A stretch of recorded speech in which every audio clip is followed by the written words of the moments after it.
All right, we're going to start this video off with an apology, I guess. The apology being that I did get a huge buck a couple days ago, October 10th now, went for an afternoon hunt. Um, I was running late. A lot of certain things lined up. Weather was looking great. I got out there a lot later than I wanted. And as I always drive by my spot first, I can see the field. There was a couple does sitting right in front of the tree I wanted to sit at. So I kind of took my time, parked really far away, took my time getting ready, and walked in. And I wasn't even in my stand until 5:30, maybe quarter to six in the afternoon, and was just about to get my camera out. I had my phone out, but I was about to get the mount out to mount it to the tree. And this massive buck popped out of the field edge and was walking straight at me. Didn't give me an opportunity to even set anything up whatsoever. I got one picture of him. I'll show you that. As he popped out of the field edge. Other than that, I'm sorry, but I was not going to bust myself trying to get a video because I would have regretted that till the day I died. That being said, I'm going to try and put together everything else I could and walk you guys through the whole hunt as best I can with screenshots, maps. I do have a video or two with after the shot, things like that. So let's get started. All right, so we'll walk you guys through this. This is a screenshot I took from Google Earth of my property. It doesn't look exactly like this. It's an older image. Anyways, the white block right at the bottom is my truck where I parked it. Wind direction in blue was approximately 17 kilometers per hour, heading northeast. So out of the southwest, sorry. Anyways, so I came from the north down Highway 79, Nauvoo Road in Lambton County. That's Wildlife Management Unit 93A. That's one of the usual units I hunt. The orange line was the path that big buck took. And I had just, as I drove by at maybe, I don't know, 5 o'clock, there was a couple does messing around there. Now, I knew they were there. I'd seen them there. That was probably the third or fourth time I'd seen them in that same spot. So they had a pretty regular pattern going.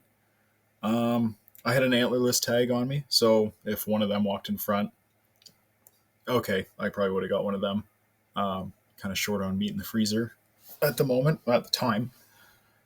But anyways, I didn't want to bust myself and spook them out of the field. So I cruised by a couple times, saw what they did, saw they were kind of on their way out. So then I parked the truck way down here. So park the truck, get ready. The green line is the path I took. And I mean, I really took my time. This isn't overly far. I mean, it's a decent hike. The overall distance I walked might have been just over a kilometer. I was walking along that ditch, along the field edge, kind of scouting out future spots I might want to sit because there's a lot of deer in here. If you look to the right of this map, this is all bush. I'm just allowed on the field edge, and then in that little block to the north. But there's a huge river in here. It's a beautiful. I mean, it's no mystery. There's a ton of deer in this area. Anyways, long story short, the doe leave the field. I pick a tree right on the edge. I wasn't really concealed well or anything. Like I said, I was late. Let's just get in here. So the yellow dot is the tree I sat in.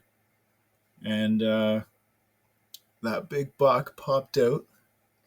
The last picture I have, I had my phone in hand. I was going to put it in the tree and direct it just kind of in front of me, just in case something popped out. So anyways, this is the last picture I have of him. So those does, they had regularly taken a path over here, off to my right, and had wandered the field edge. I'd seen them do that, again, 2-3 times.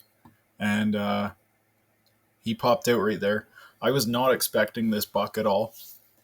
I had a few pictures of a couple 6 points that were decent size, a 4 point, and then at 2:30 in the morning about a week ago, There was a nice 8, maybe 10 point. It was a foggy screenshot, not the greatest, even in HD from my spy point cams. Um, but it was not this guy. This is the first time I had seen him, and well, he was a very welcome sight.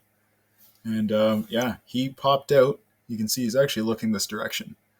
Again, I apologize for not getting this on video because what an amazing hunt. The experience is like no other. Anyways, he popped out right there at the field edge, walked down here about 15 yards, and then cut right across and came right about here. Now, right about there is about 25 to 30 yards. He did not give me broadside, but I had done a lot of homework recently, which obviously paid off, about taking a shot. We'll call it head on. He might have turned about 45 degrees, facing to his left, off to my right. He started facing this way, and there was 2 or 3 paths down here that deer use regularly. That's why I chose this spot. And anyways, he turned. He opened up right here, and I shot him right in here. He kind of opened up his shoulder between his sternum. Sorry, opened up right in here. He opened up his chest, and I took him, and right through the heart. So he then turned and ran right around me, ran down. This is a pretty steep drop right behind me. It drops down about 30 feet into, dare I say, almost a ravine. And yeah, he didn't go far. Total distance, maybe 40, 50 yards. Here he was. This was right behind where I was sitting in my self-climber tree stand. Like I said before, he only ran 40, 50 yards. Total distance, if you were, as the bird flies, as a straight line, maybe 30 yards. Yeah, this is how I found him. I didn't let him sit. Well, actually, sorry, I shouldn't say that. I didn't let him sit very long. Well, I kind of knew it was a good shot. That's usually the way I like to do it. If I pull the trigger, I like to know that deer is going to die in a very short time frame.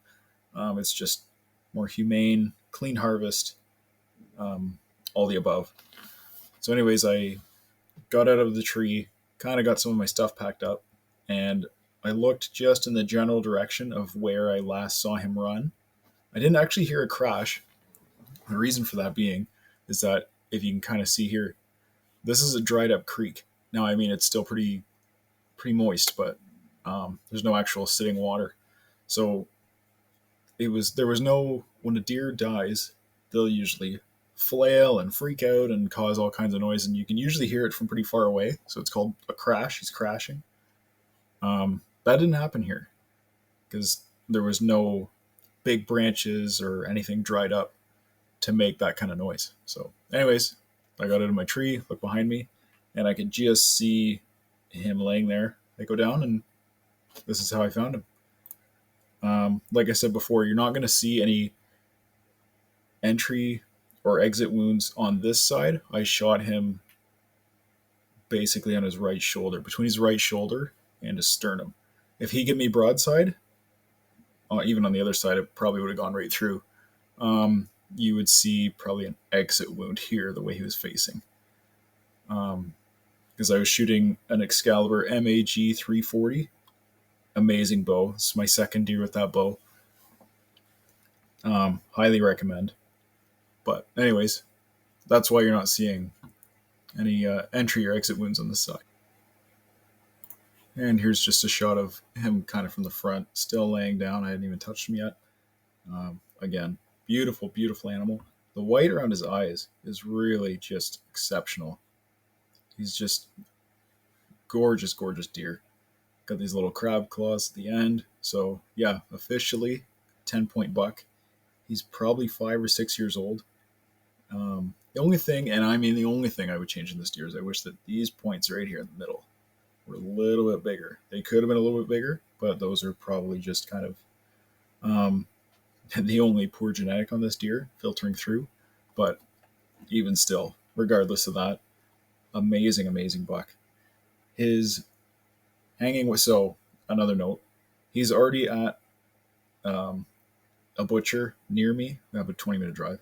Anyways, I already dropped him off. His head is, so you call it caped. So I just had the butcher do it. Um, they've done it a million times. They know how to do it. You pay a little extra. So you cape him. So I take the top from his neck up to a taxidermist. That's already there. Anyways, hanging weight after gutted, and I'd remove the tenderloins and some fat, 184 pounds. So if I had to ballpark safely between 220 to maybe 230, maybe 235, as he lays in this picture. Massive, massive deer. This is as big as they get right now because this is right before the rut. So he's been eating quite a bit at this point, and he hasn't really burned off any calories chasing does yet. So this is when you're going to get them at their biggest. I did take a couple videos actually when I was there. So the next one I'm about to show you is just a video of I waited for my wife and my older son to come. They wanted to come and experience it and videotape me actually handling the buck before I started field dressing or anything. So here's that. And just to really comment on the size of the deer, if I haven't enough already, you can see me handling him here. I am not necessarily a small guy. I'm between 6'1" and 6'2", 200 pounds, and you can just see the size of this buck as I'm handling him. So that kind of puts his size into perspective. And here's an actual shot of the entry wound. So got the deer. My uncle actually came to help me dress him and just retrieve him from the area because he was massive. And if I had to do that by myself, I would have been there all night. It already took quite a while at this point. But anyways, right there is the entry wound. It seems high, but now you have to remember the angle I was at. I was sitting quite a bit higher than he was up in a tree stand. So the angle of it came right down here and boom, went right through the top of his heart. No exit wound.